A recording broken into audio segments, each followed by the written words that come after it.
Hey folks, that's really loud. Welcome to the Unsung Podcast. I am, of course, one of your four hosts this week, Mark Fraser. I'm joined by the usual cadre of arseholes. Milli, Vanilli and Fusilli. Milli, Vanilli and Fusilli. Is that an Italian slur? Joined us over by Chris Cusack, David John Weaver, and we have a guest this week who's been on the show before. Do you want to introduce yourself? Go on. I'm Ferruccio Quercetti from Bologna. You might as well call me Ferro for easiness. The man behind Ferro solo, but also from Italian garage rock troubadours Cut. Thank you. Yeah. Correct. I confirm that. And a veritable encyclopedia of musical knowledge. A man who has a room in his house that is just a chamber of vinyl secrets. I've slept on the floor of that room, and you don't get a lot of sleep once you start browsing. It's incredible. We turn to Ferro for his expertise on a particular choice this week. But before we get there, Mark, you got some admin. Yeah, so sometimes we ask people for money. Well, I'm doing that again, folks. So we've got a Patreon. It's patreon.com/unsungpod. Recently we asked some of our fine contributors if they would give us some feedback on some cool things that we could do to maybe upgrade this show a little bit, and we've had some really awesome results, haven't we, Chris? Yes. So yeah, basically we're asking for feedback on the show, and if you do that, we'll do some really cool things for you. So now we've got a couple of really good ideas in the works, which we won't quite share with the non-paying public as yet, but there's some cool stuff coming down the line, some really embarrassing stuff. That's the best way to advertise, Mark. Don't tell them about it. Yeah. Just tell them they have to pay to get it. Yeah, have to pay. That's what adverts are. You don't get a taste of the food on the TV. Are you not meant to tell them what they're meant to pay for? Well, that's what I was getting to. Yeah, you just jumped in before I could finish my spiel. Come and see this movie. What movie is it? Oh no, I can't tell you. But some of the things that you can get are a shout out on the show. Obviously, who doesn't want one of them? Right, all the way up to custom made T-shirts, of which we have an abundance now, and we're going to make some more really cool ones based on some iconic album covers, and we're going to make them ugly with our three faces. It's going to be fun. We're considering adding a new top tier as well, where you get to give me personally one free stabbing, and I think that could be a big seller. So yeah, sign up at Unsung. Go to unsungpod.net/donate to see our Patreon option, and to also see our one-off PayPal option if you don't like long-term commitments and just want to chuck us a few pounds for a beer or whatever. You can do that too, or whatever your local currency is. Could be euros, could be dollars, could be, I don't know, any other currencies pop to mind, but one of those.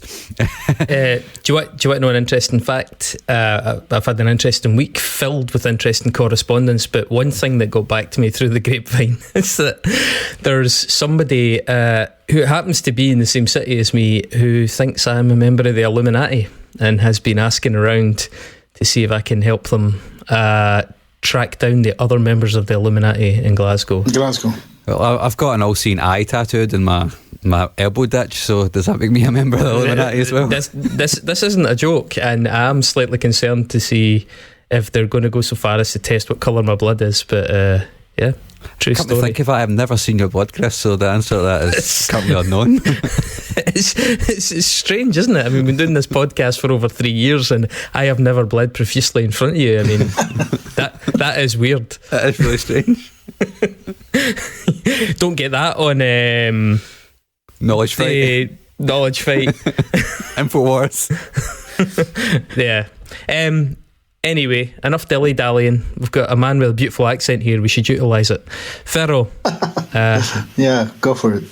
Unleash on the world your really rather fantastic choice of record for this week.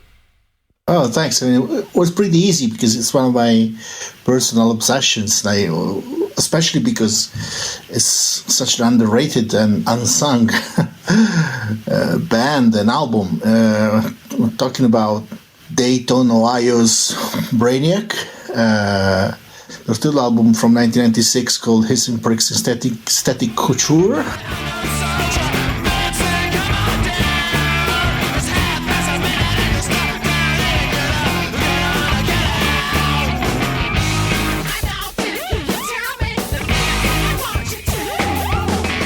I mean, one of the most difficult albums to announce and present because of its title, and to me, it's one of my most formative albums when it comes to the records that have been like contemporary to my experience as a music listener and as a musician, because it's one of those records that came out while I was starting my band. For instance, you mentioned my band Cut, and I can really, sometimes when you talk about your influences, you kind of hope, like it was almost like wishful thinking. Like, I wish you mentioned maybe the Stooges and the Velvet Underground, and you wish you'd be influenced by the Stooges and the Velvet Underground. I don't know.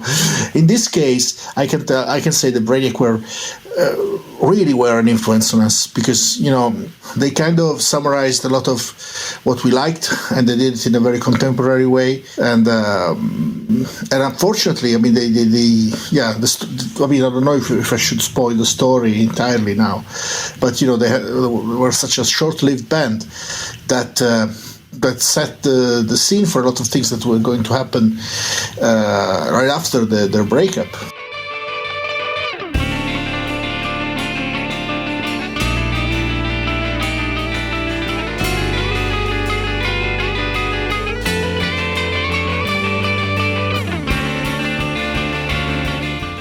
I will say I'm really glad you chose this album, because Brainiac are one of those bands of that era that, even being fairly unfamiliar with them, I mean, I knew this stuff in a peripheral way, but you've forced me to become more familiarised with it, and it's a band that had a huge influence on bands that had a more direct influence on me. But they're also just one of those names, they're one of those names that's out there all the time that you're aware of being held in really high esteem, but you sometimes just, for whatever reason, they pass you by at a certain time and you never really get the chance to work back and investigate them. So this was a great opportunity for me in that sense. This is one of those episodes where I'm glad that I've been forced to finally fill in the blank. Another band from Dayton, Ohio, Guided by Voices, I'm sure they're a band that I'm going to have to do the same with at some point as well. But yeah, really, thankfully really they don't have as many albums as Guided by Voices. Oh my god, I know. Fucking hell. But Brainiac, there's so many names that are going to come up in the course of this episode that will just be like, oh wow, so that's where that idea came from, or that's where this band really developed that sound. And multiple names are bands we've covered in previous episodes as well, and they're a really interesting part of the puzzle, especially in American and British alternative rock, post-hardcore, kind of experimental indie sort of scene. Absolutely. Also, I mean, what really fascinates me about Brainiac is that they were coming out of that Steve Albini influenced like noise rock scene of the 90s, but they collaborated with Albini a few times, and especially, I mean, they were the main producer was Eli Jenny from Girls Against Boys in their case, but they belong to that scene, but actually they stood out. They stood out very much because there was a certain orthodox way of doing things in the noise scene in the 90s, and they kind of blew up all that.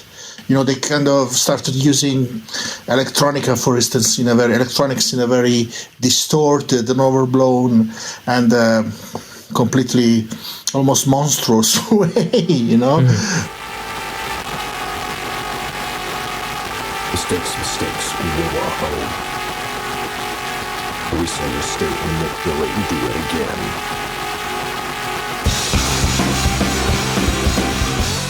They're quite zeitgeisty, aren't they? Yeah.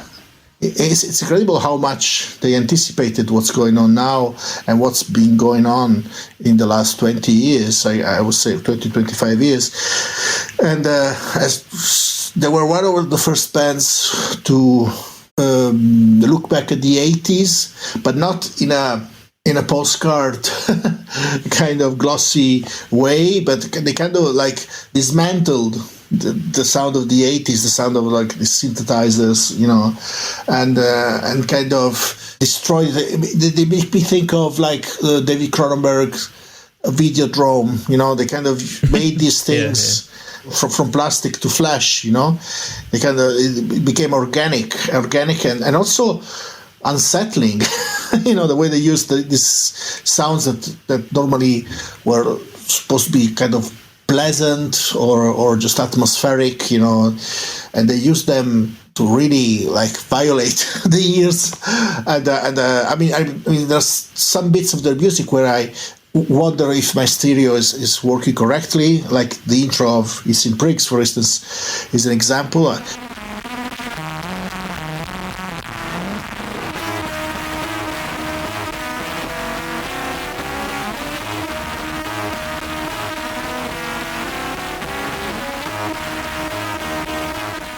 To this day, sometimes I guess, what is this really meant to be recorded this way, or is this a mistake?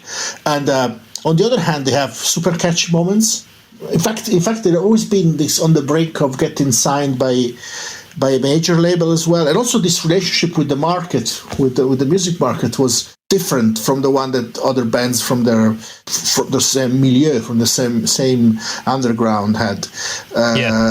See, to give the total novices in the audience an example, one band that I think really capitalised on the legacy of the sound that Brainiac were creating is The Rapture.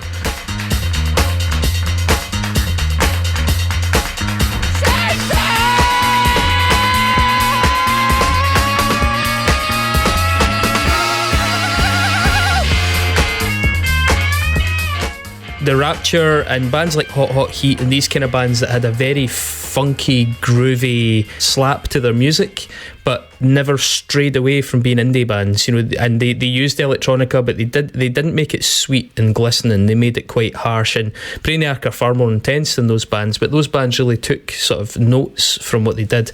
I think what we should do is do a very quick timeline of some of the kind of prehistory. I will say, for people that are listening, a really great place and just a really good film to investigate in general is a movie called Transmissions After Zero, which is a feature-length documentary about Brainiac, and specifically as well about Tim Taylor, the main guy in the band, who even the other band members would admit was often Brainiac. Really, it was really his project and him that was moving it along, as much as they did contribute a lot. And Tim's untimely death in a car accident, brought the band to a complete shuddering halt. I mean, when he passed, the trauma was so great for the band members that the band just fragmented on the spot. Actually, apparently, despite the protestations of Tim Taylor's dad, who wanted the band members to continue to sort of maintain his musical legacy, I think they just couldn't do it. But as you said, they were from Dayton in Ohio. Tim Taylor, particularly, his dad was a quite a respected jazz musician, a really, really good jazz guitarist, and I believe his mum was a cellist, and so he had quite a lot to draw on from his musical background. I think he played cello at quite an early age. He'd played guitar, he'd played keys. He, at the age of 16, was already playing in a jazz band with his dad, including at one point, I believe, writing music for them. I think his first song for them was a song called Lazarus Effect, and he did it just at the age of 16, playing with these experienced musicians. But after playing in that jazz band, Tim had dabbled with his kind of school friend called Juan Monasterio? Yeah, who kind of shorthand known as Mono Stereo. But they'd taken part in a funk band at the time, described as like a poor man's Red Hot Chili Peppers.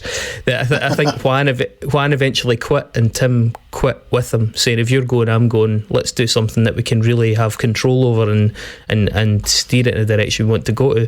He seems like a perpetual sort of musical contrarian, and this goes all the way through their career, where, for example, if he'd write songs that were just a little bit too catchy and the band complimented them, like, oh, Tim, that is a brilliant tune, he would go away for 2 months and deconstruct it and bring it back so it was a little bit more unlistenable.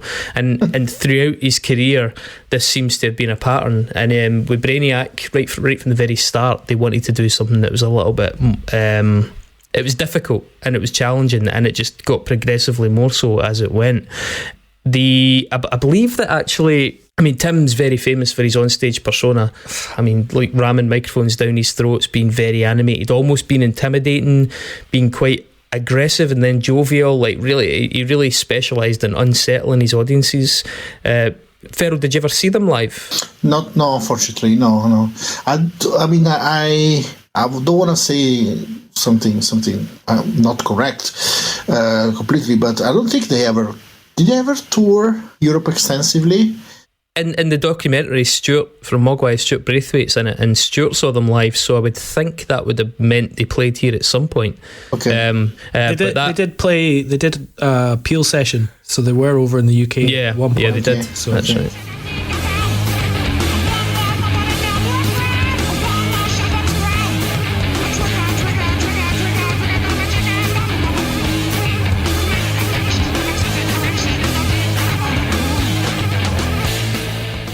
But yeah, Tim's onstage persona was a really big part of the performance. According to Juan, actually, in one of their interviews, he said that really grew out of the fact that the Breeders, who were probably the biggest export from Dayton, Ohio, the Breeders were doing a show and Brainiac were after the support. And I think there was some sort of hoop they had to jump through where they had to win some battle of the bands, some kind of band tournament. And they went into this thing, and, you know, as Juan was saying, the bands were up against all sounded like Counting Crows and the Goo Goo Dolls, and, you know, Brainiac sounded like Brainiac even in the early days, and so the audiences who were obviously there to vote for their friends to get them onto this amazingly, you know, important support slot with the Breeders for this big show, they were very hostile to Brainiac, and Tim right at the start responded by being incredibly intimidating and sort of volatile on stage to sort of push back against this hostile audience, and that just sort of stuck. Juan said that, you know, it seemed natural to him to be that kind of unsettling character, and it let him kind of voice, because apparently he was quite a withdrawn character. I mean, Eli Janney talks about that in the documentary as well, that he was remarkably introverted at times, and I think the onstage thing allowed him to sort of give voice to that. But yeah, this became a really big part of the performances. Yeah, I mean, I remember we toured in the mid-90s with the Quick Cut the second half of the 90s. So one of the first mini tour, the short tours that we did was with the band The Makeup, you know, Ian Svenonius and Michelle, and they talked to us about Brainiac, saying, "Oh, this, you know, you should see Brainiac. Like, they're amazing." Like, and everybody was talking about them. We're good friends with this band from Sicily called Uzeda.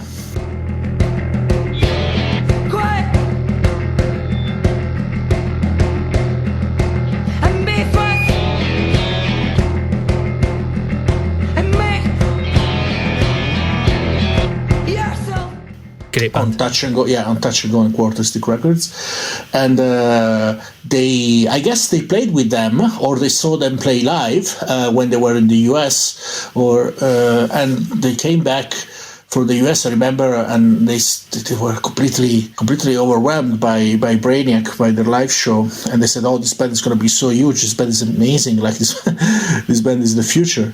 And everybody was really excited around 95, 96 about Brainiac in that circuit, that you know. Area of the underground, which coincided with labels like Touch and Go, Quarter Stick, you know, Homestead Records, you know, like the noise rock realm was everybody thought that they were going to be the spearhead of this kind of sounds in the mainstream. Also because since the beginning, like I think the first stuff came out from on an independent label, but which was distributed by BMG, I guess. And but nobody held it against them. Like, even if there was a strong sense of keeping your independence in that scene and stuff, but everybody saw Brainiac as ambassadors somehow of a new way of conceiving sound in general, not only for the underground but also for the mainstream. They saw the potential of this band, so everybody was going on about Brainiac. You know, there was a huge buzz. I think they're seen as being very much a band as well, and that, you know, a band that humbles other performers. When you watch the film, you see, you know, the likes of like Cedric Bixler and people like that just, you know, speechless about, you know, in awe of them. People like Steve Albini don't often gush about bands, but you know, they really does about them. So even in those early days, you know, the two of them, Juan and Tim, they added a guy called Tyler Trent to the band on drums. He drummed throughout. At the time, he was known as the Kid because he was so young looking, but just really fitted in well. And then they were joined initially in the original lineup of the band by Michelle Bodine. Interesting fact about Michelle Bodine, who played on the first album, her grandparents on the Bodine side were musicians also, and they used to play live at chicken fights. Apparently they used the soundtrack well, I don't know, is it chicken fights or cockfights? Maybe she just didn't want to say cockfights, but they used to soundtrack those gender neutral poultry fights. Yeah, absolutely, yeah. But yeah, I mean, really fascinating, even from those early days. I think influences ranged from, you know, they openly admit, like Sonic Youth, Bauhaus, Devo, The Cure, AC/DC, but then over to stuff that was much more hip, like Jawbox.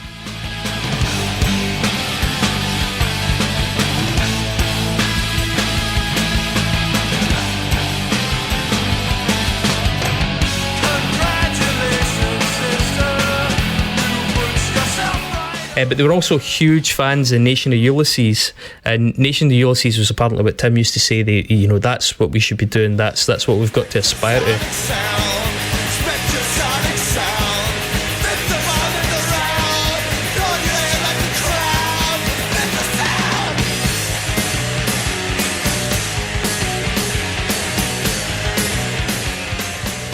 Eli Janney's work with Nation of Ulysses was why they eventually decided to try and approach him about recording that first album, and they were quite surprised that he agreed to do it. Now, the band were frequently told, you know, you should relocate. You know, you guys have got, as Ferro says, loads of people are talking about them, but they didn't want to leave Dayton. They preferred being from parts unknown. They preferred that idea of being true to their roots. They talked about how, you know, all of the best rappers at the time were true to where they came from. They even brought out a line of merchandise at one point, I believe, that said it had their logo in the front, and the back it said "Fuck you all, we're from Dayton." But it's a really interesting approach to the industry, and that contrarian thing, you know, just you can see it emerging then. Eli Janney's actually quoted as saying that the consistent thing about Brainiac and all of their recordings together was that they were intentionally doing things the wrong way. So when Ferro was talking about checking your stereo to see if it's working okay when you're listening to their albums, it's because they did so many innovative things with the processing all the way through, but progressively more so as they got more confident, just running things through weird pedals and, you know, strange approaches to how they were setting up, that created these really distinctive sounds, up to the point where people as you know, esteemed as Trent Reznor said they were referring to Brainiac EPs for ideas for big records they were bringing out in the early 2000s. That's like no small praise. But yeah, so that first album, the one recorded with Michelle Bodine, was out in 1983, Smack Bunny Baby.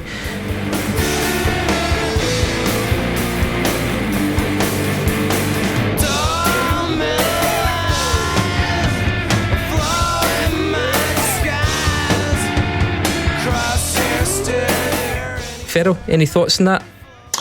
I like that album very much, but it's probably their most...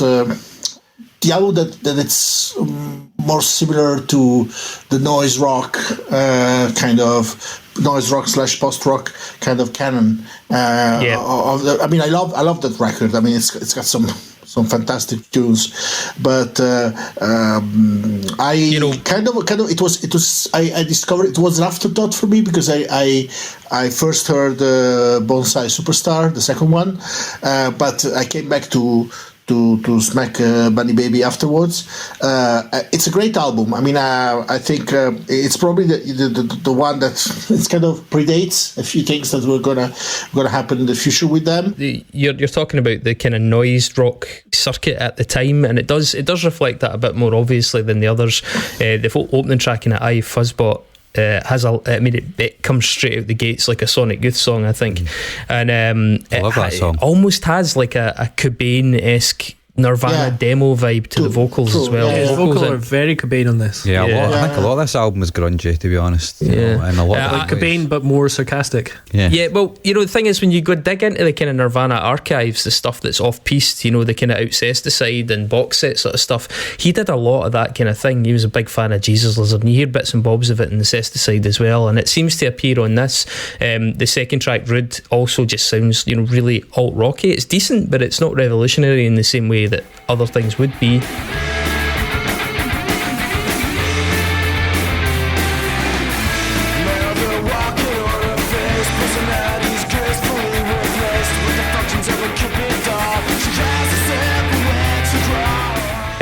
There's tracks like Cultural Zero, which I think is a lot nastier and uglier and heavier.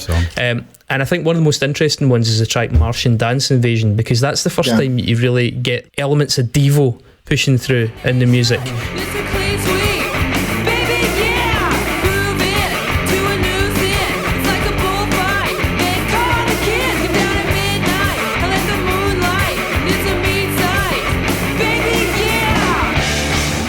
But that said, there's also quite a lot of references to, we've spoken about Amphetamine Reptile and that kind of era of Amphetamine Reptile. There's quite a lot of that, alt rock, but not particularly commercial. Things like Surgery and Janitor Joe and stuff like that. You can hear little elements of that kind of stuff.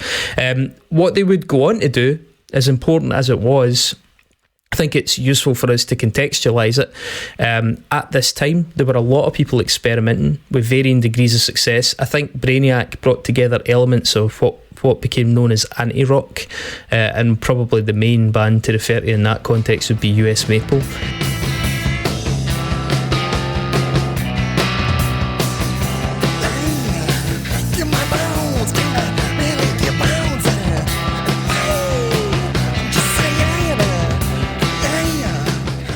They have points where they're fucking with the audience, they're fucking with the song structure, they're fucking with expectations.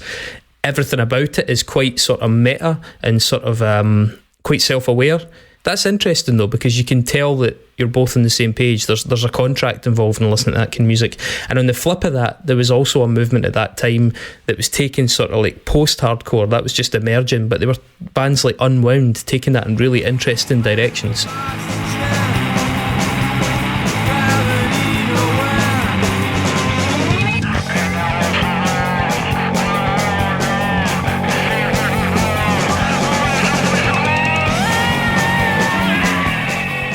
Like starting to disassemble the guitars, getting rid of these kind of obvious uses of guitars and making it a lot more sparse and unsettling and a bit more dissonant. And so I think Brainiac fit well in that context. They were not the only people out there doing that, but they were a great synthesis of a number of these influences. I'm sure, Ferro, you can probably pull another number of bands from that era that were sort of experimenting in a similar way. Oh, yeah. For instance, you mentioned National Ulysses, for instance, and of course, another band that comes to mind when I think about Brainiac is Six Finger Satellite.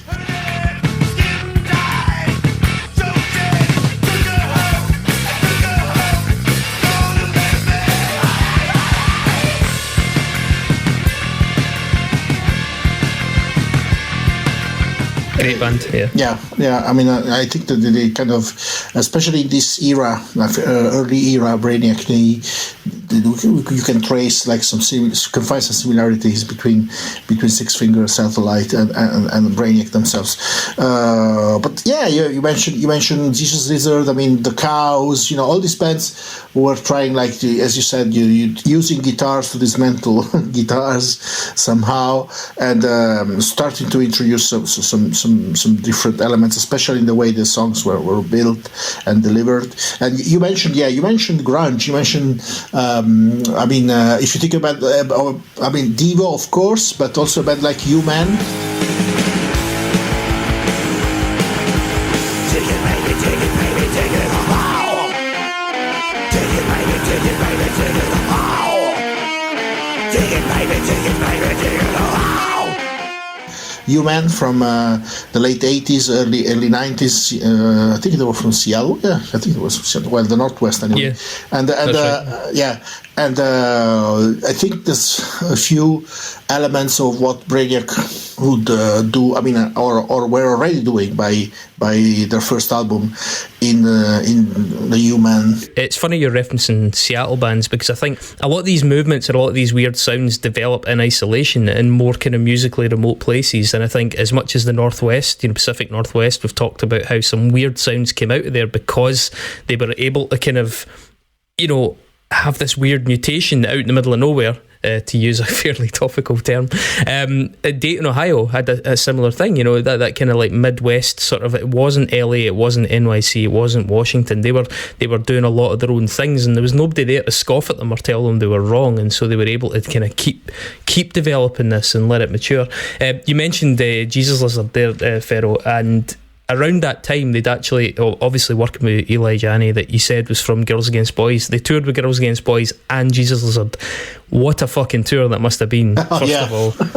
I mean, Eli Janney talks about how being on a bill with two bands as good as Brainiac and Jesus Lizard made Girls Against Boys be as good as they ever were in their career. They were just a bit nastier and more determined not to suck.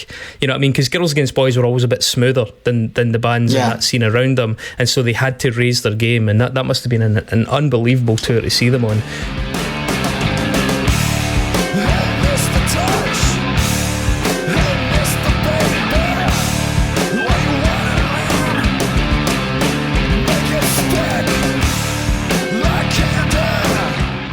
But actually, they ended up getting rid of Michelle just after that tour. It's a pity, because you can tell that the band members, including Tim before he died, felt a lot of regret about the way that was handled. He said that there was tensions on tour and they tended to take it out on her. And a lot of the tensions also grew from the fact that she had quite a decent job that was starting to interfere with her ability to tour.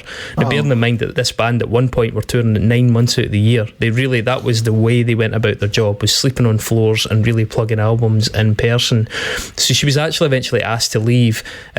That was pretty acrimonious in the short term, although Michelle says that they, after she'd made it clear how hurt she was by it, they did patch it up, and she's very pleased that they patched it up given what would go on to happen. Juan has said the same. He thinks they were shitty to her and he feels bad about it, but he also feels it had to happen for the band to progress, because the fellow they brought in, John Schmersel, was an astonishing guitarist. Tim had actually pushed for him because he felt it would enable the band to kind of go in directions that he wanted to go in. Juan supposedly thought that might actually be a bad call, because he found John just too weird. At first he said that he visits to his house and stuff. He found it quite off-putting. But yeah, they were about to embark on album number 2, and as you said, album number 2, known as Bonsai Superstar, was quite something. It was a big leap forward for the band, and John played a big part in making that possible.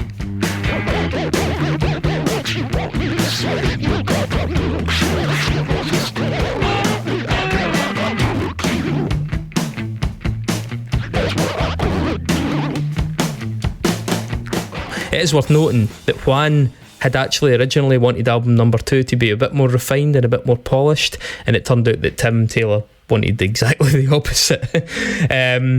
Bonsai Superstar, Ferro, that was obviously your introduction to it. What do you think about that?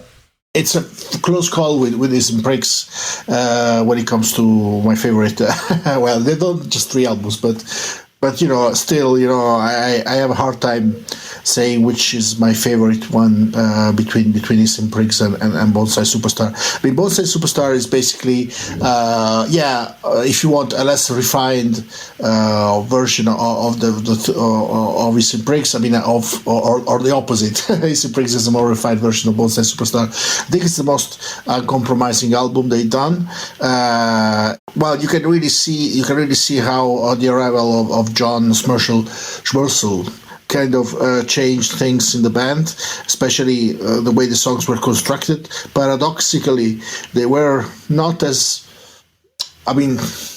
still guitar centered, but you can see how keyboards and other synths and other sonic influences were starting to take the lead. You can see they started to emerge in the sound, and I can hear a lot of influences also from late 60s stuff, like of course Captain Beefheart, Lothar and the Hand People, Red Crayola. In my pocket a hurricane fights a plane, and it takes me where I want to go, doesn't matter whether or not it rains. If my hurricane fights a plane I love. The sound really starts to open up. I mean, there's still a lot of elements of classic 90s noise, but, it's more colorful somehow, and then at the same time, again, more unsettling and disturbing. Do you hear any of the pop group in them? Because I always thought... Oh, absolutely, yeah.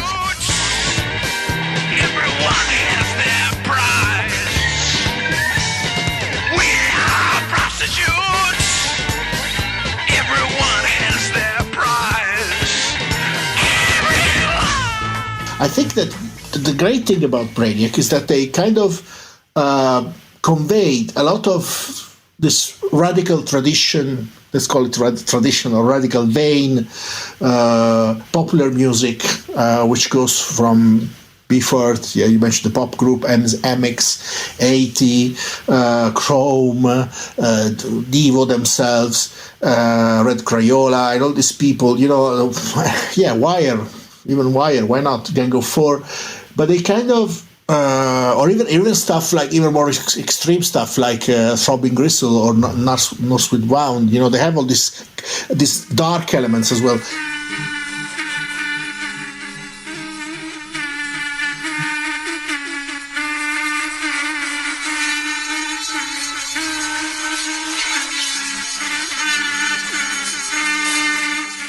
But they managed to make it somehow colorful and contemporary, and there's also kind of a shine to it. I don't know. It's a very weird thing because it's extremely gritty and extremely disturbing, but at the same time, there's almost a glamorous element to it. And this thing starts to emerge in Bonsai Superstar, I think.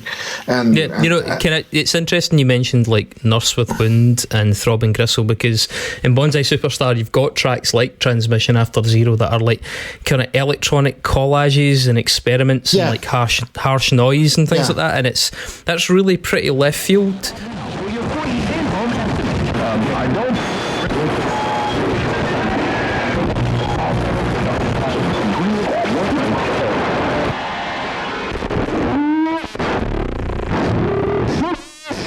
Even for a band with their credentials, that you've got entire chunks of this album dedicated to fucking stressing out your listener big time. Yeah. Or Pere Ubu, for instance, Pere Ubu.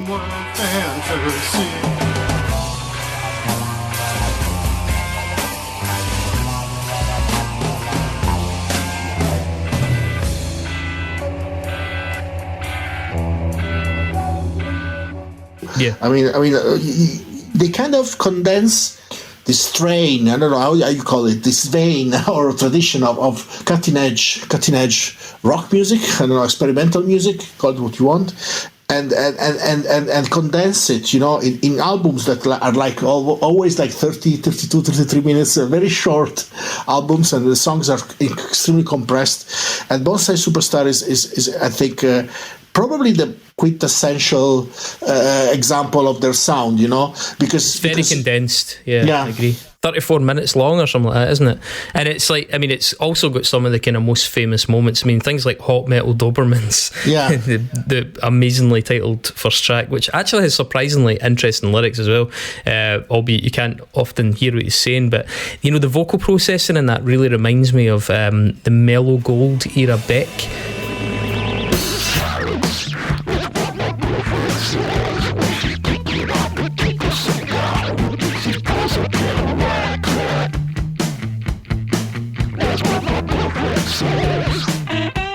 And I know Beck would go on to be a really huge fan of this band, but there's other stuff on that record as well. Like I noticed that this was post that tour with Jesus Lizard and Girls Against Boys. By the way, it's worth mentioning that David Yao openly admits to being intimidated by Tim Taylor, and he says it's purely because Tim Taylor was so good at what he did that he actually found it quite threatening as a performer, regardless of how well Jesus Lizard were doing. But the Hands of the Genius track, the second one,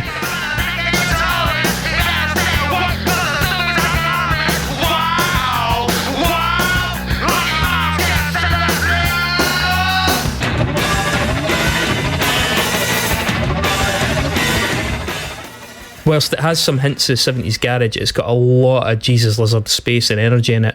And the track, I think it's track 6 on it, Juicy on a Cadillac, just sounds like a sort of comedy version of Jesus Lizard. But in amongst that, there's the third one on this is legendary in their canon, a track called Fucking With The Altimeter. Give me some love. Give me some love. God save us all. Give me some love. Give me some love. Give me some love. Give me some love. Give me some love. First of all, there's no drums in it. It's just like a pan-muted guitar, but there's this amazing, moody, innovative approach to it. I think the vocals in it are handled really like Scott McCloud for Girls Against Boys, that whispered sort of vaguely sort of erotic thing, you know, the what is it, ASMR kind of approach. The chorus, the vocals are sung through a house fan, you know, like a literal fan to get that sort of vibrato effect on it. Penetrate my physical field.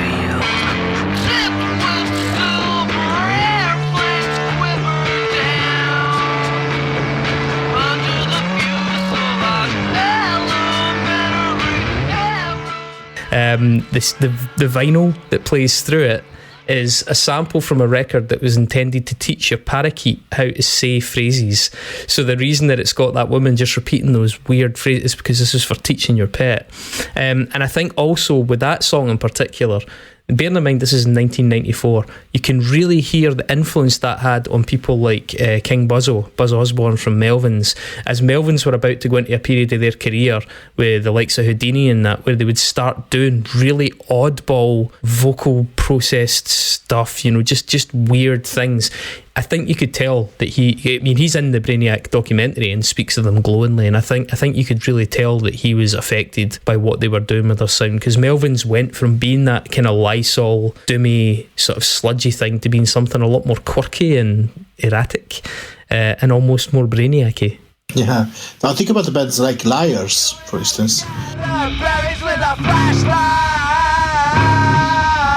wide-eyed, turning into splinters, giving me the inside.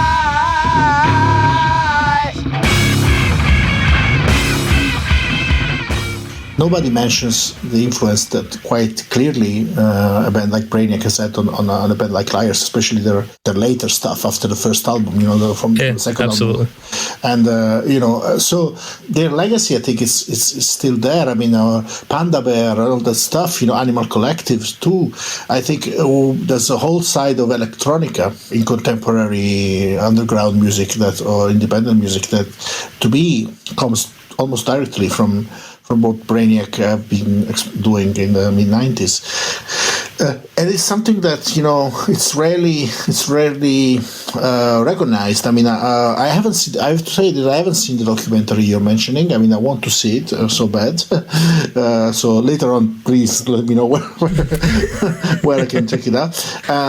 But yeah, I mean, I'm not surprised that people like King Buzzo are talking in this. I mean, in this way about Brainiac, you know.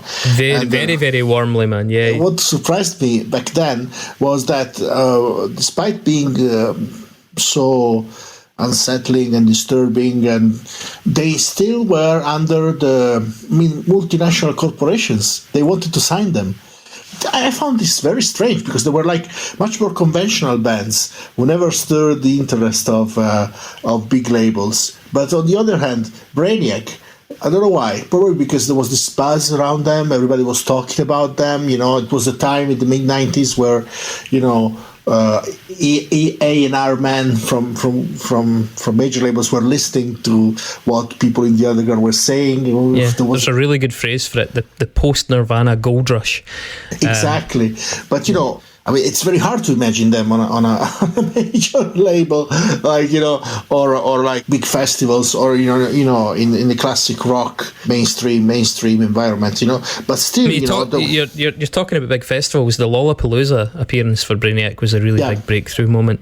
But yeah, I mean, around about this time, I know that Juan's talked about them courting the attention of major labels, often just to get really nice hotel rooms on tour, and then passing, like, I mean, is it maybe Eli Yanni It's one of the people in the film talks about literally choking on a number of occasions when he heard the offer that the band had passed up on around about this period, where they would go to the meeting just to get the perks of the meeting, but then they say thanks but no thanks, we're just gonna keep going the way we are just now. But I mean, apparently that was quite consistent for Tim as a person, especially. Apparently they were very close to signing with Interscope before he died. Well, that's a whole big part of the story, actually, that I think we'll go into, because there's a lot of truth to that. And I think Juan's also said that Tim had made peace with the idea they were going to move to a major label. Like he said, that was going to happen. They all knew that was going to happen, but they just had to get there first. I mean, the second record was them finishing a contract with Grass, the label that put them out, and a label that did a lot for the band. They were really passionate about them, and the owner of Grass is brilliant in the film. She's so enthusiastic, and she says the word genius so many times. But yeah, I mean, that notion that they were going to get picked up during this feeding frenzy by the major labels, it made it seem quite inevitable.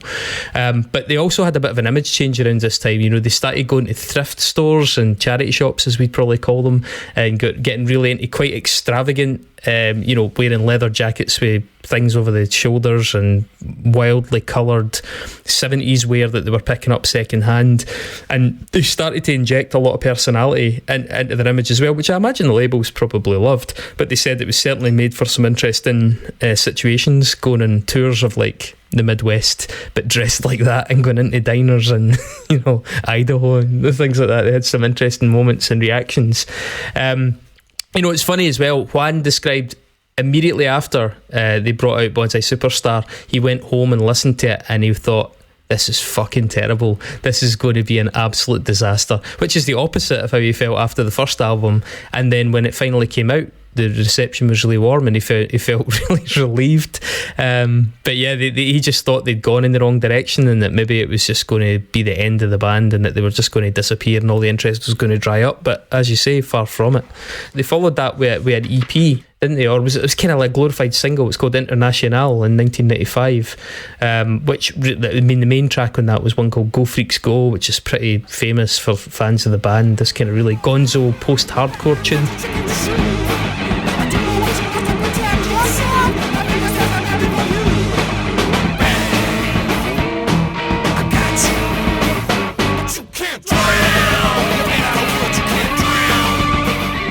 And the second track, you were going back to your Nurse with Wound comment, Ferro, in the kind of mid-80s sort of industrial experimental scene. The second track in that, Silver Iodine, is just an experimental noise track. Yeah. Infrared.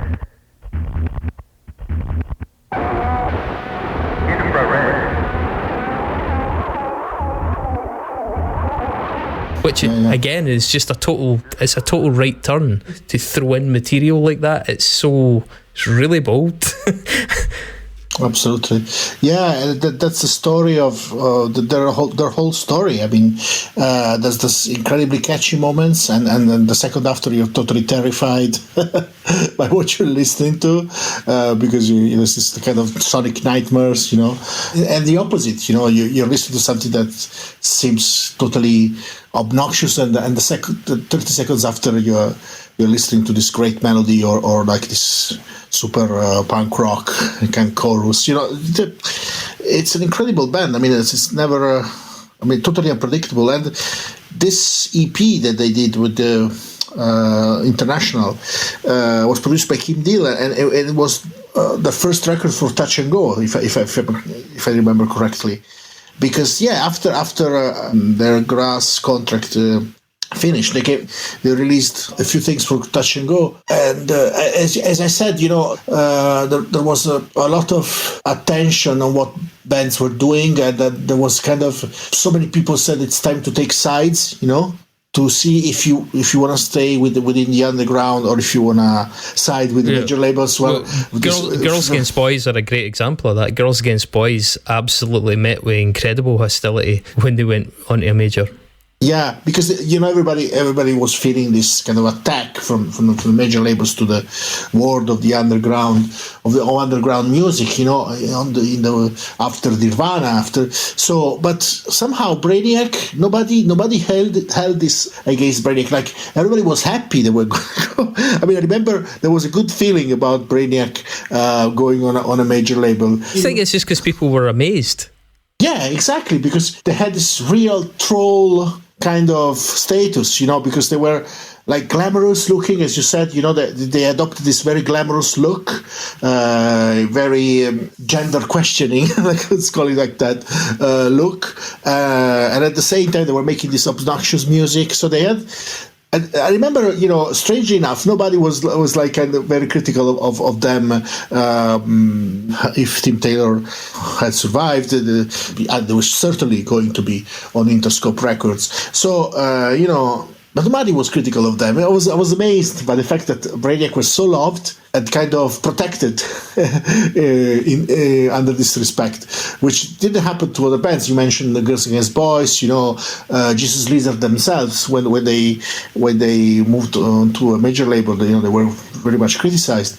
But I remember there was a good feeling about probably because there were such trolls, and probably because everybody wanted to see what was going to happen with this band. There were a lot of expectations, Do you think it was just because they were so surprised? I mean, do you think that was a part of it? Because of the sound of the band, it seemed so outlandish that they would get onto a major that they didn't think, this band's going to go onto a major and start writing ballads. I mean, there was definitely some of that with Girls Against Boys. They got a little bit slick when they went onto a major. You never got the impression that Brainiac were going to go and write. No. even if, for instance, okay, I don't want to spoil the rest of the show, but if you think about their last EP for Touch and Go. Yeah, well, let's talk about that. We'll skip by Hissing Prigs because I think it's really important to mention Electroshock for President, the EP that came after that.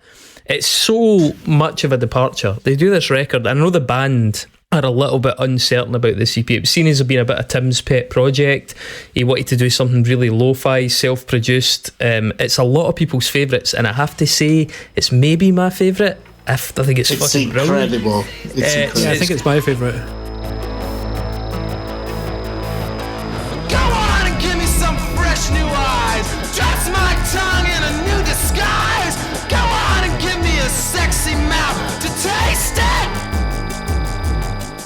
Yeah, it's a totally inspired approach. They replaced the drums with a lot of like electronic drums, drum machines. They tried to do it. I mean, I think they were following the kind of self-produced style of Guided by Voices, but it's way more modern than that. Yeah, so I mean, the band have some slightly mixed feelings about it. It was sort of recorded and given to Jim O'Rourke, the sort of underground legend, to sort of like, here you go, Jim, can you try and turn this into something, please? And I think he'd said that he would rather in future that they would work with him from the start, that they would get better results. But it did turn into something really special. And I just think doing something like that when you're on the brink of a major label deal, when you're apparently getting phone calls one day from Rick Rubin wanting to produce you, phone calls the next day about going on tour with Rage Against the fucking Machine, massive shows, and you go and take this massive gamble with your career by doing something that sounds almost nothing like your band. I mean, I know they say that they wanted it to try and sound consistent, but it's so different.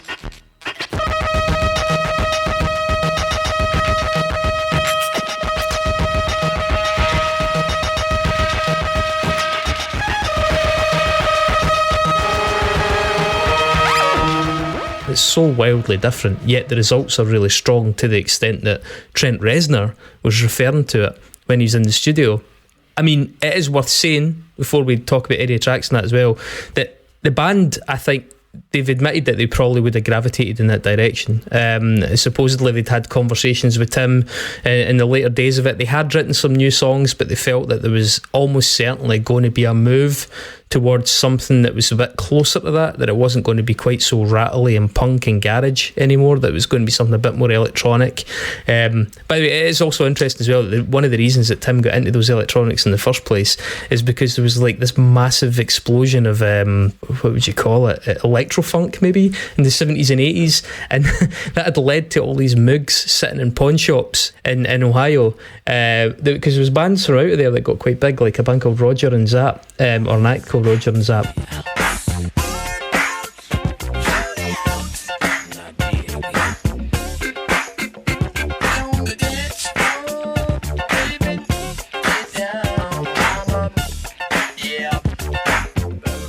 And so Tim had gone round these thrift stores and charity shops just picking up all these Moogs. And that's how they ended up incorporating a lot of this electronics in the first place.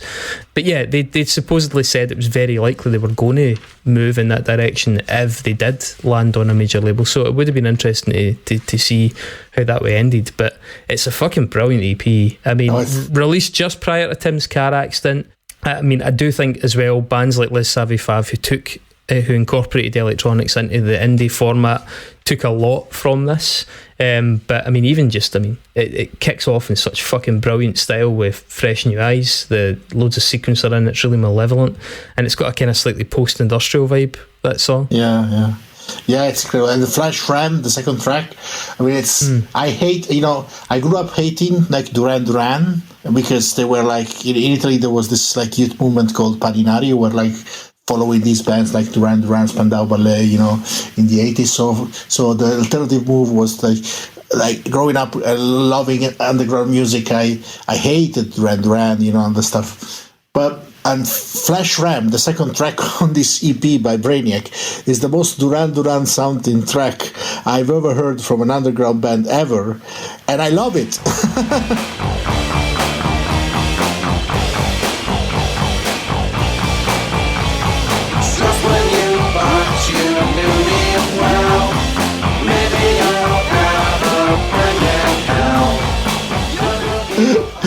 They made me like Duran Duran kind of like new wavy sounds, I mean, it's brilliant. I mean, it's such a good song. Like this track really, really sounds like it set the template for the band Trans Am.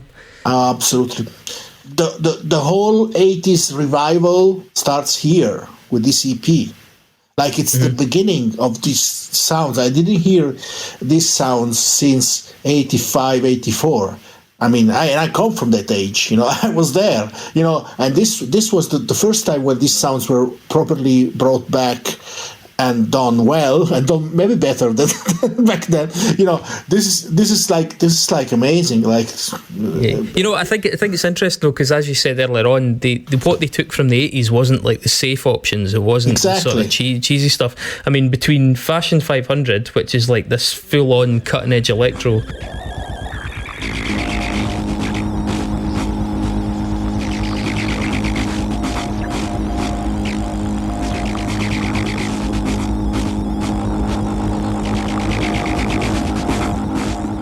For My Beloved, which is more harsh experimental noise, and then Mr. Fingers, which has almost got a breakbeat in it. I know how it feels when I need a disaster to narrate what I cannot have. My magic hand smacks me in the forehead and reminds me I got be so bad. And it has this bass line that sounds like again a bit like Beck, but then even more so than that. I mean, it's a really, really gutsy record, and as I say, it's not an album, so it doesn't qualify in the context of this particular episode, but it's possibly my favourite. I think it's the thing by them that I'll give the most repeated listens. I think it's a brilliant piece of work. Yeah, absolutely, it's amazing. I reviewed it for a magazine, because I was working for a music magazine back then, and I remember giving one of my most exalted reviews ever to this, and it's great. I mean, and it's a shame, because everybody was waiting for, everybody, a lot of us were waiting for what was going to happen next for them. But unfortunately what happened next was that Tim got in a fatal car accident. We don't want to dwell on it. I mean, we had this conversation with Andy Falkis last week about how you don't want somebody's death to define their career, and I don't think there's any danger of that with Brainiac, but It was a single car accident. Supposedly Tim had bought this Mercedes, a green Mercedes that he was totally stoked about.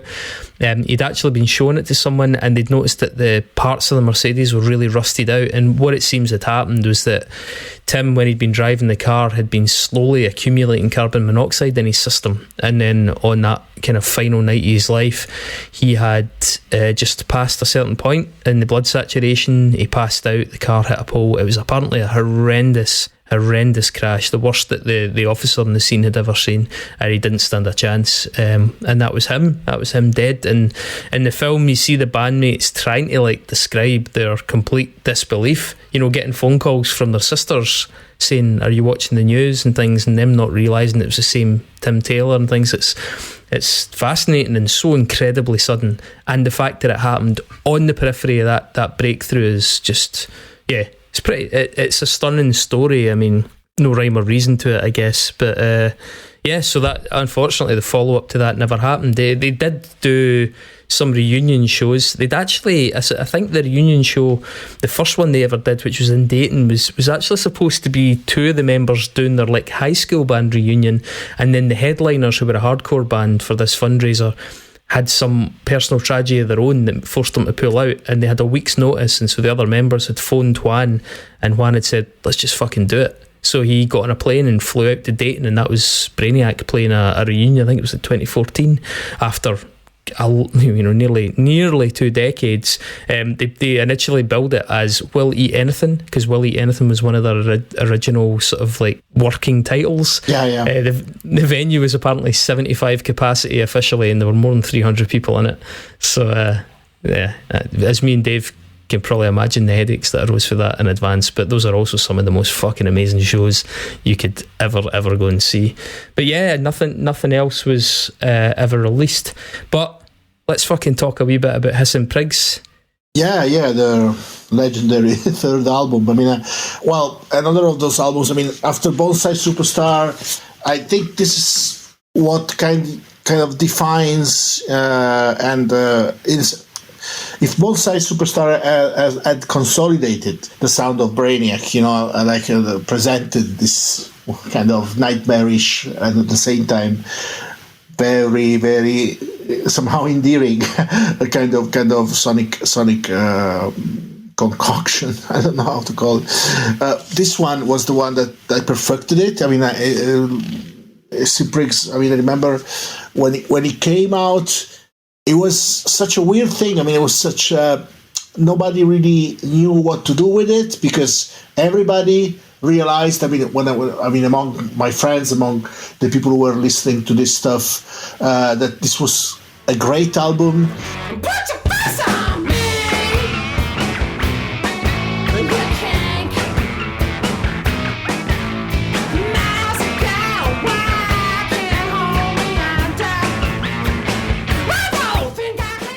But it was so different. I mean, it was such a unique beast that it was so hard to locate it, within the scene. You remember that in '96 you had the explosion of post rock and these bands going on and noodling with guitars for ages, or on the other hand you had all these post grungy things going on.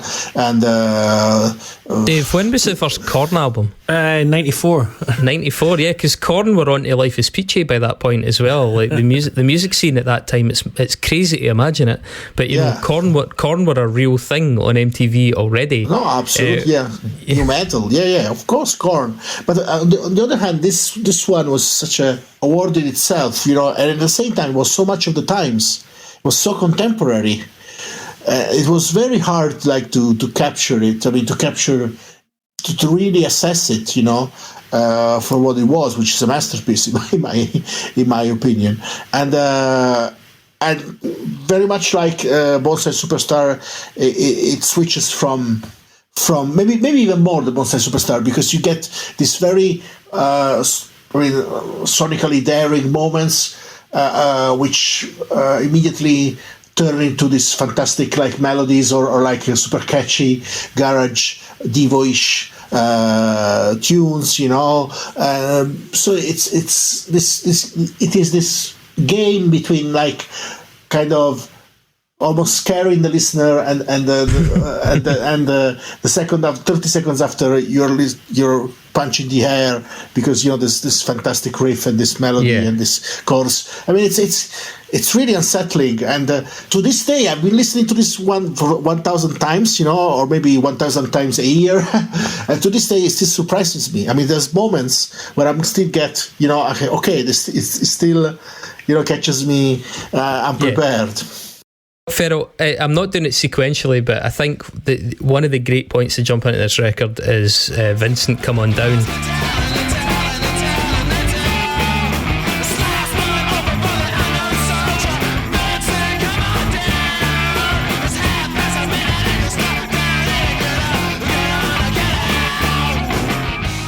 Or V1NC3 COM3 on down. I mean, the album title and the band's name at this point is written with a lot of numbers in it. We'll just, we're not going to go down that road. But Vincent, Come On Down is such a hooky, catchy, brilliant summary of the formula of the band. It's a point where I can hear your own band cut. I can hear that kind of like buoyant, garagey sound, but you can also hear a lot of the post-hardcore in it. It walks a very, very good, fine line. It's got bits of anti-rock in it.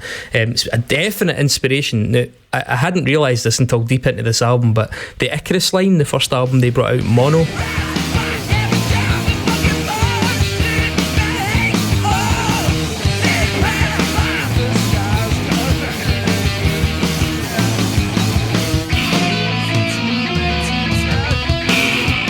is so hugely indebted to not just Brainiac but this particular record.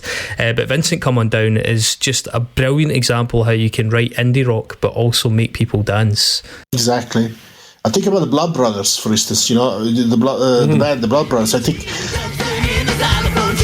Ambulance sex scours the town complex.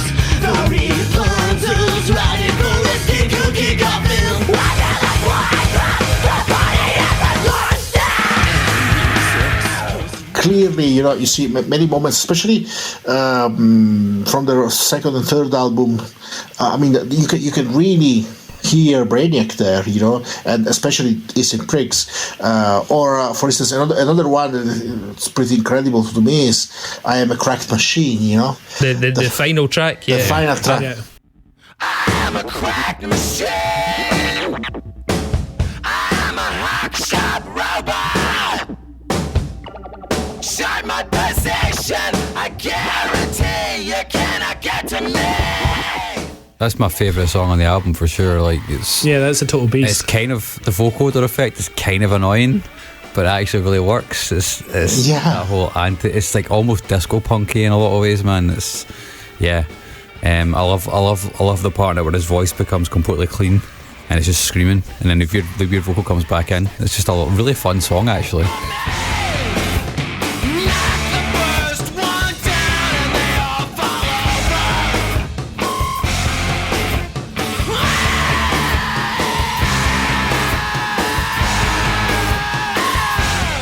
Yeah, I love that song. It's like if Trent Reznor didn't go the Baroque way. I don't know, because it's kind of realizing a lot of the promises that Nine Inch Nails had been making with their early records. I think a really obvious comparison for this album as well would be what it would do for At the Drive-In. And I mean, you see, and Cedric Bixler doesn't hide, I don't think Omar Rodriguez has hidden it either in interviews, how much he admires this band and their fusion of those different genres. I think it's like Hot Seat Can't Sit Down, the 6th track in it.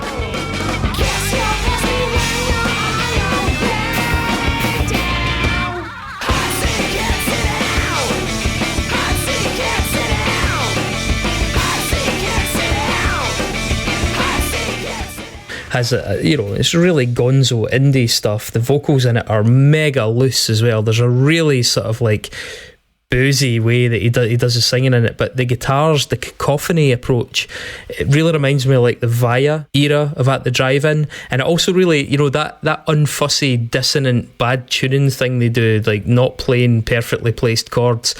When you watch the likes of At the Drive-In on Jules Holland. You see that same attitude, that same lack of, concern. It's all about the energy, it's not about the precision. And I think it sets in motion a lot of different things like that. Yeah, that's one of the few ways, in my opinion, in which you can still play rock and roll music, basically, and still make it interesting, And they show the way to a lot of bands. I mean, I think that stomp that bands like yours have captured, and bands like, the Stooges, right down to the Rolling Stones, and that thing of like almost like a winkle picker stomping on a stage. You can imagine that to that song. But then they've got things like "And This Little Piggy."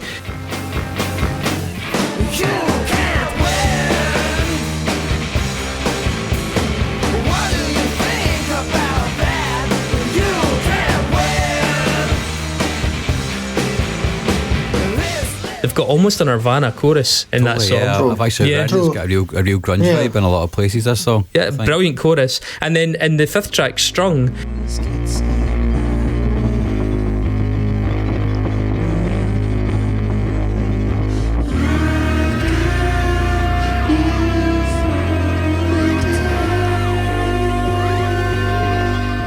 it's got like screams in the background, and it almost sounds like a comedy interpretation of something off the Downward Spiral. I mean, it's genuinely quite dark, but delivered in a way that's sort of a bit tongue-in-cheek, unlike Trent Reznor, clearly. There's so many fascinating moments on it. I mean, where else could we look at? I mean, you've got Indian Poker Part 2, which is just a load of fucking nonsense.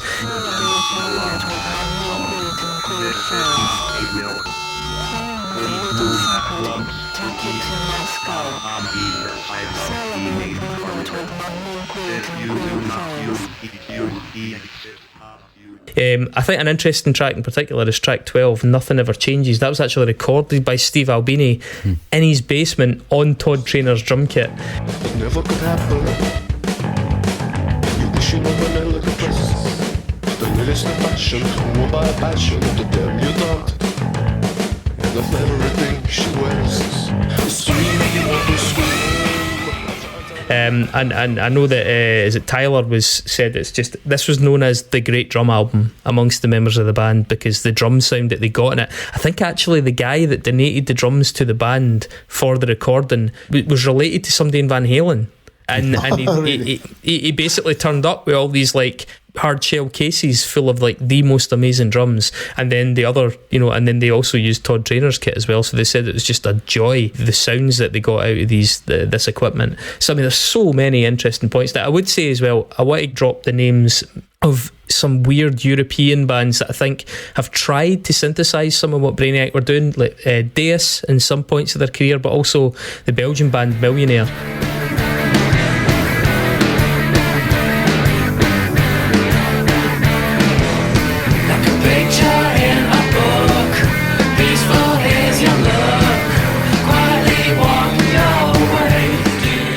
Ended up working with Josh Homme on a couple of, on at least one record.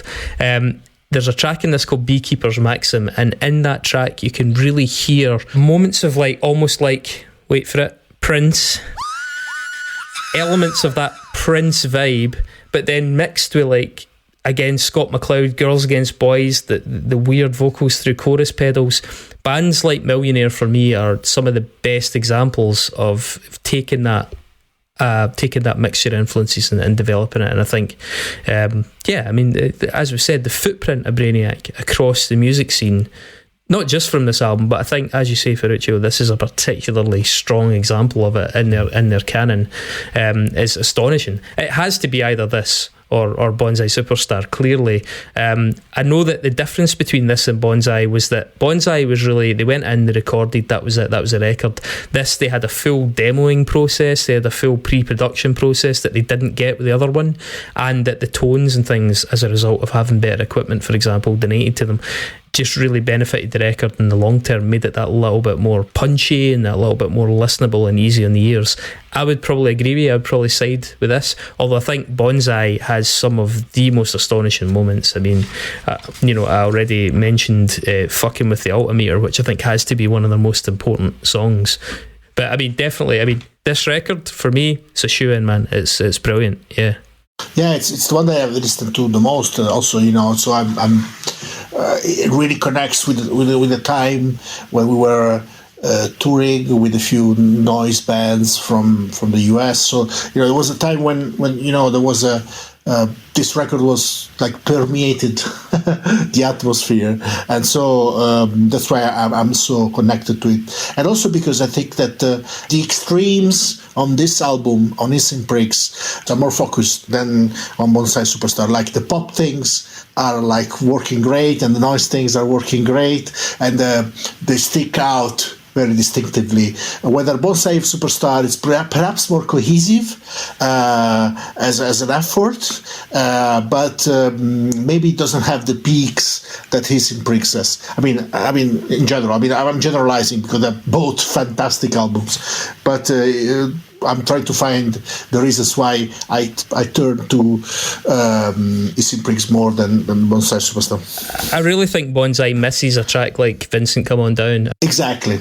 It misses that fulcrum, that accessible fulcrum. Yeah, exactly. Yeah, I mean, for me, I was a newbie to Brainiac altogether, and I was hooked in more by Hissing Prigs. Yeah, like Vincent Come On Down and stuff like that. It's those hooks that drew me back more than Bonsai Superstar. But I mean, overall, I was just drawn in by how sort of madly diverse it all is. And I was trying to define it succinctly, and I was like, all right, it's like Devo meets Nirvana, Incesticide meets maybe like the anarchist part of Psalm 69 by Ministry, and then meets a less polished version of 80s Matchbox Beeline Disaster. Yep, good example.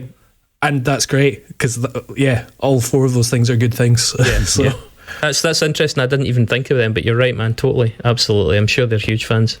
So yeah, great choice, Mark. I like this album a lot. I was completely new to this band as well. I actually think I spent more time with their first album than I did any other one. Can I just say, weirdly, that makes sense though, because I think their first album does align more naturally if I think about your taste in music. The first album, it's definitely a punkier, like more straightforward, and just like you, Mark, you're more straightforward. I'll try. Simpler man. But there's a lot of. Don't get me wrong. I don't think this album's perfect. Kiss Me, You Jacked Up Jerk, and 70 Kilogram Man. Picture of the number one. The sheriff's a stupid, a humanoid, a nickname catch of the day. Retarded spider with a hot spot shooting the sun.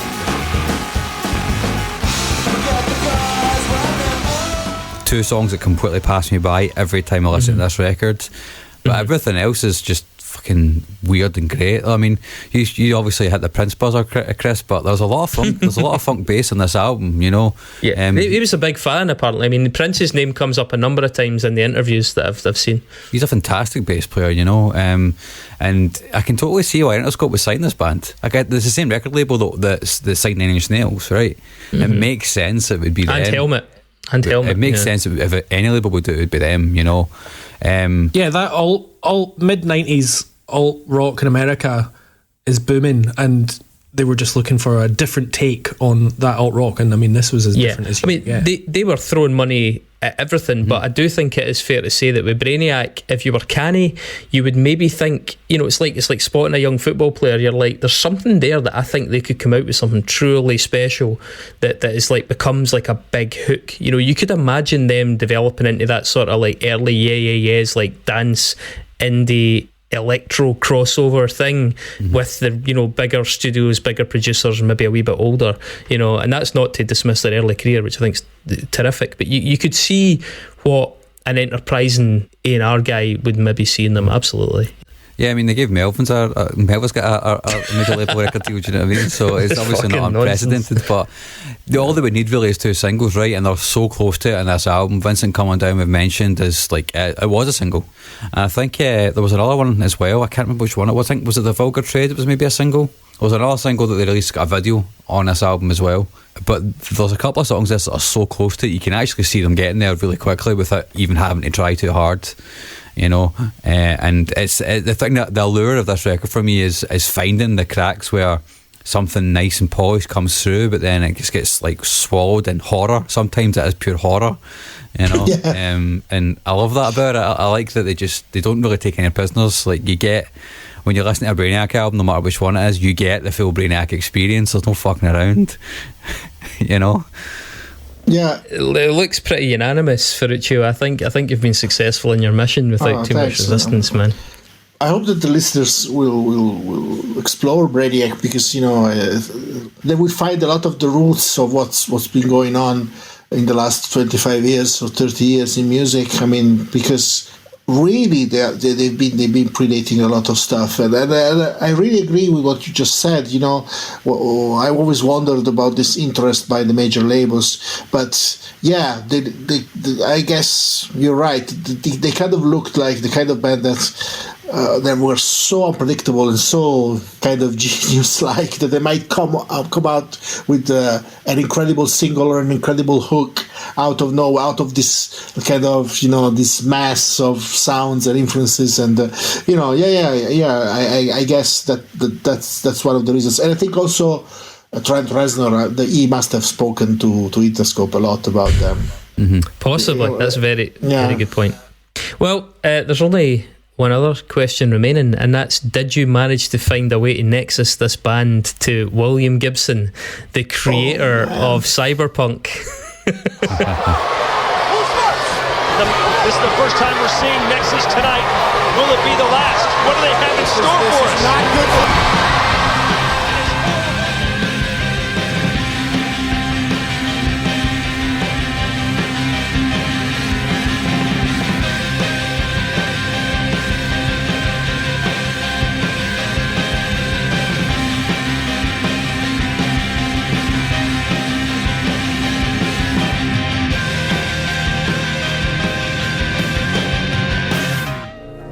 Why am I here? You're in the Nexus. This is the Nexus. For you, this is what you want.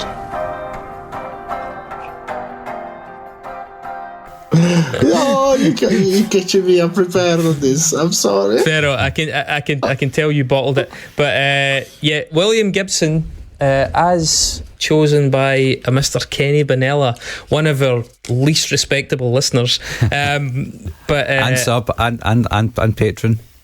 Yeah, maybe he's a bit more respectable than I originally thought. But did you guys do okay? Who wants to go first? Yeah, I'll go first. Fuck it. So Brainiac were from Dayton, Ohio, which is obviously, as we said, the same city as the Breeders and Candid by Voices and all that.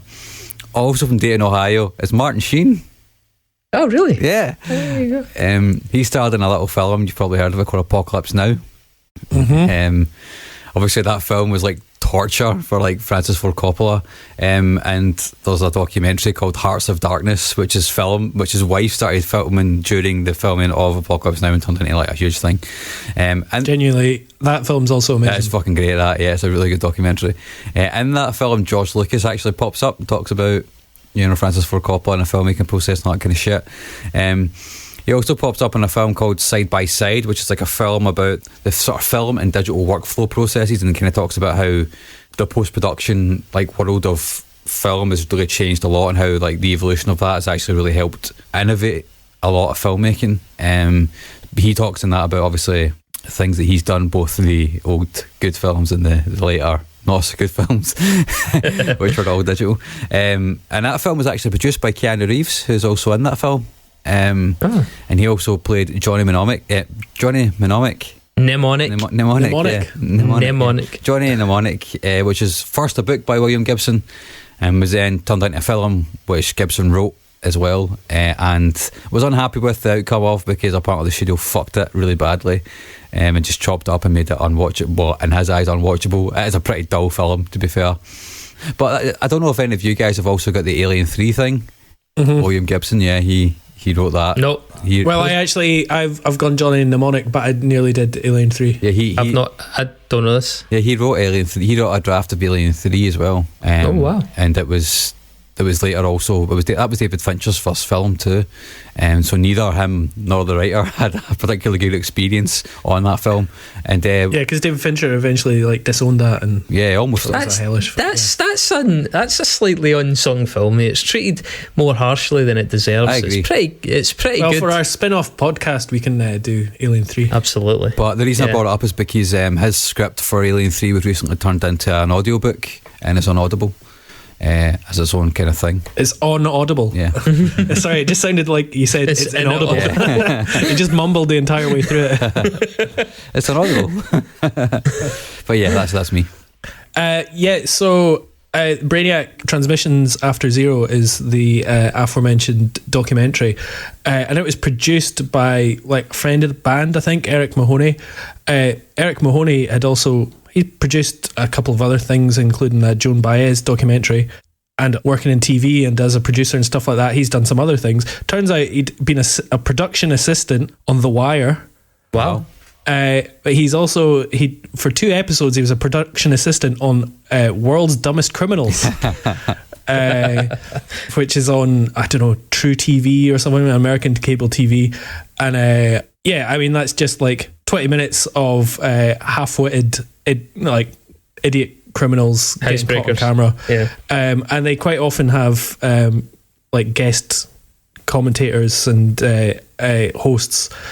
For instance, they have celebrities that have had brushes with the law, such as Tonya Harding.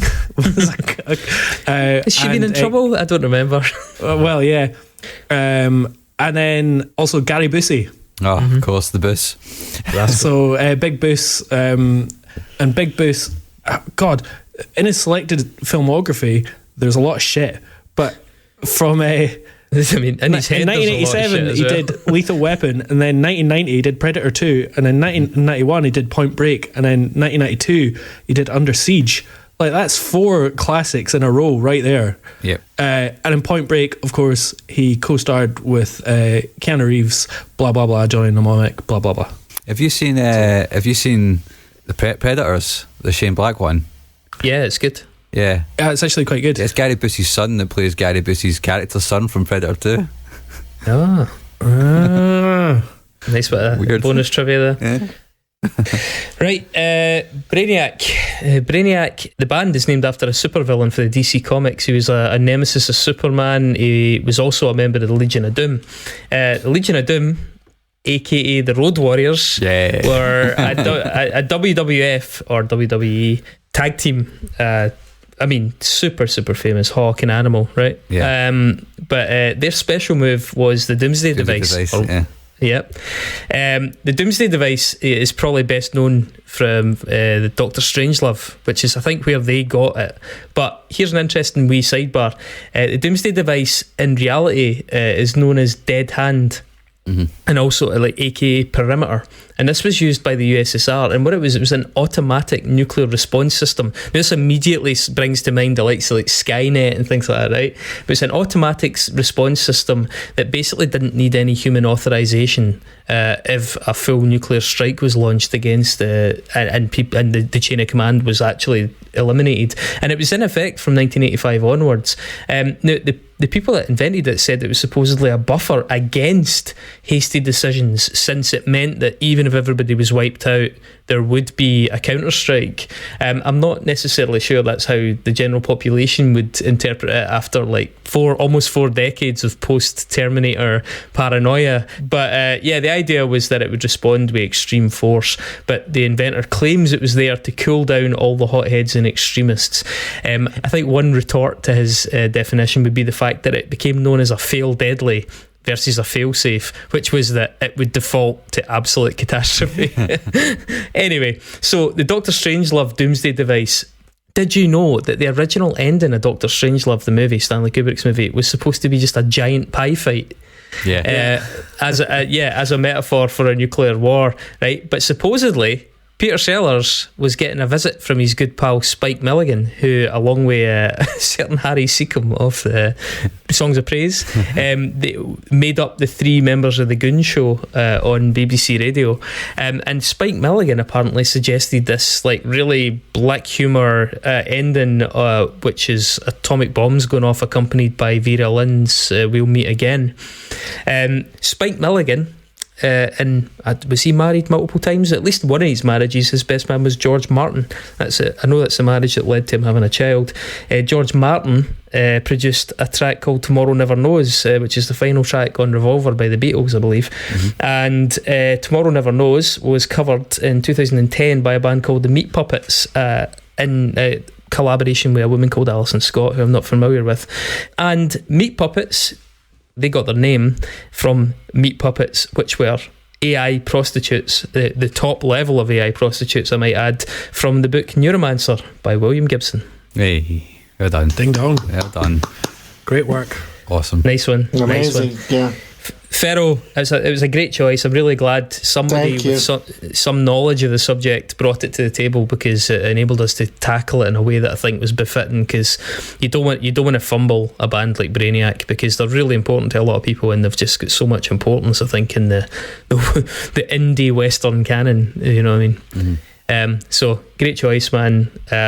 Let's see how people react to it. I think that'll go down quite well, though. I think there's a lot of people who'll probably be quite happy to see the way they fill in the blanks of the influences behind a lot of the artists that, you know, have subsequently made big moves, like At the Drive-In, for example. Next week is back to my choice, and I'm psyched about this one.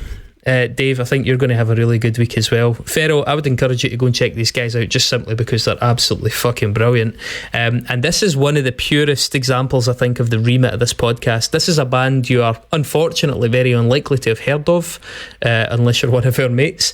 But I have chosen the album. This is the third album by a band called Adebisi Shank, by the band Adebisi Shank. What choice, by the way, holy shit. They are from Wexford in Ireland. Yep. They're a trio who had the privilege of putting on a number of times in Scotland. They are criminally underrated, and in particular this record, which is a fucking stone cold masterpiece of the European underground scene. I can't wait to talk about it at length. I'm not going to labour it too much here, but it's going to be a fun week, because it's also really fun music, and God knows, if the weather here in Scotland won't cooperate, we're going to have to create our own fun somehow. But it's going to be a great week. Ferro, I'm going to send you a link to that film, and I'm going to send you a link to that album, because it's Thanks terrific. a lot. It's lovely having you on. I can't wait to get you back on again. Thank you. It was awesome. Thank you for your patience for enduring my accent and my mistakes. Great. Oh, it's clearer than Chris's Sterling accent. Much more pleasant. The listeners love it. I keep getting asked for your phone number, but I've not passed it on yet. Okay, guys, that was really good. It was educational and enjoyable. How often does that happen? Yeah, You take over from the BBC. Someone's got it. We could implement an unsung license fee. That's what we fucking need. That's how we did it. Yeah. Do it against their will. Force them. Yeah, just send round the bailiffs. Chris, we need to stand for an MSP next time then, just to make sure that happens. Alright guys, take care of yourselves. See you soon. Ferro, See you soon. ciao. Thank you. Ciao, ciao a tutti. Ciao.